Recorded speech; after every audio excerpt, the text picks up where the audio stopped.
আসসালামু আলাইকুম রহমতুল্লাহি বরকাত। প্রিয় দেশবাসী, দেশ এবং বিদেশে প্রবাসে যে যেখানে আছেন সবাইকে আমার সালাম ও দোয়া।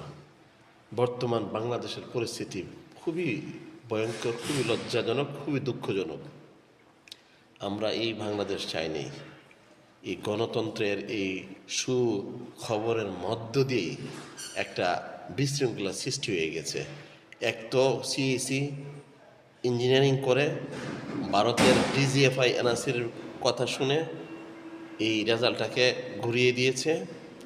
যারা ফেল করছে তাদেরকে ফাঁস করিয়ে দিয়েছে, যারা ফাঁস করছে তাদেরকে ফেল করে দিয়েছে।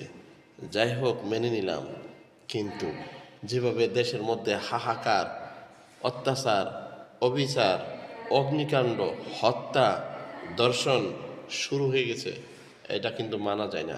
খুবই দুঃখজনক, খুবই ন্যাক্কারজনক, খুবই ভয়ঙ্কর সংকেত দিচ্ছে। যদি এই অবস্থায় চলতে থাকে, সত্যি বলছি, জনগণ আবার খেপে যাবে। খেপে গেলে আপনারা বেশি দিন টিকতে পারবেন না। মনে রাখবেন, জনগণের বাইরে আপনারা যদি জনগণের বিরুদ্ধে যান এবং ভারতের রয়ের ফর্মুলা দেশ চালাতে চান, তাহলে এই দেশের মানুষ কেউ কাউকে ক্ষমা করবে না।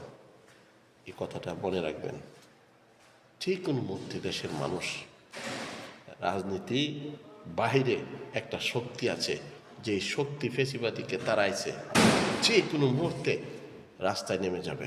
আর রাস্তা নেমে গেলে পতন নিশ্চিত। মানুষ মরতে শিখেছে এই দেশে, মরে যাবে, মাগার স্বাধীনতাকে, আজাদিকে ছাড়বে না। এই কথাটা বারবার বলে দিই, কেননা এই দেশের মানুষটা একটু শান্তি, স্বাধীন, সুশৃঙ্খল মানুষটা। এই অশান্তি, নিপীড়ন, নির্যাতন, প্রতিহিংসার রাজনীতি এই দেশের মানুষ চায় না। সত্যি এই বিষয়টা খুবই দুঃখজনক। আশা করি এই দেশের মানুষ বুঝবে আমার কথাগুলো।